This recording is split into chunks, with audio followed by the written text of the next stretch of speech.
Le message est tout simple. Le photographe que je suis a un rôle à jouer, comme tout opérateur économique ou comme tout artiste. C'est de sauvegarder son environnement, c'est de sauvegarder sa culture, c'est de montrer son époque. Et ce livre, c'est un condensé de ce qu'on peut voir du Gabon d'aujourd'hui. Il passe en revue plusieurs domaines: santé, économie, sport, culture. Le seul domaine où j'ai pas pu, où je suis pas intervenu, c'est le domaine politique. J'ai juste présenté les différents présidents qui ont eu à gérer le pays et avec l'actuel. Donc c'est juste une présentation. C'est un condensé de tout ce qu'on peut avoir au Gabon aujourd'hui.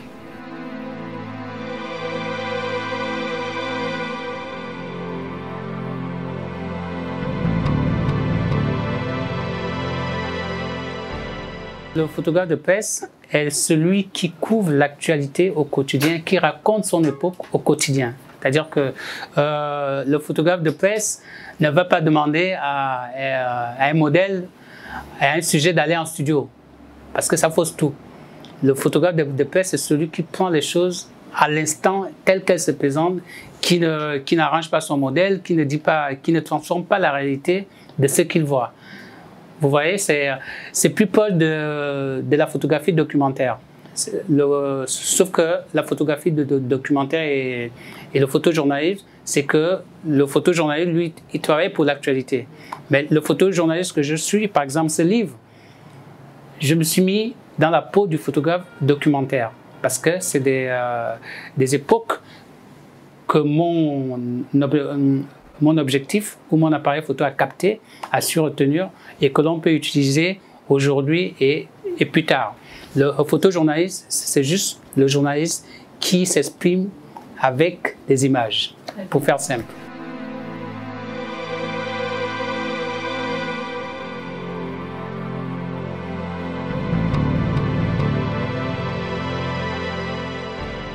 Je suis un privilégié parce que je fais partie de la dernière génération qui a travaillé en argentique. Je me souviens, j'avais été retenu parmi 10 photographes africains à aller tester le dernier film que Kodak avait fait à Bamako.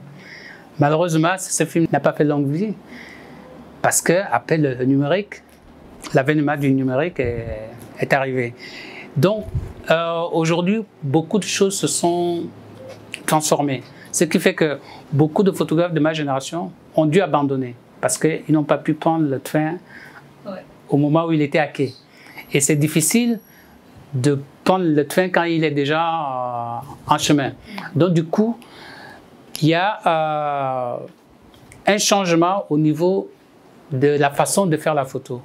Il y a aussi un changement, surtout pour nous, les photojournalistes. C'est-à-dire qu'aujourd'hui, on n'est plus garanti de faire le scoop. Parce que le scoop est quasiment réservé aux amateurs aujourd'hui. Avec votre téléphone, vous tombez sur un événement, vous le filmez avant le photographe professionnel qui arrive et avec l'avènement des réseaux sociaux, l'information est déjà sur le net avant que ça soit dans un journal ou dans une agence de presse. Donc c'est un peu ça la différence.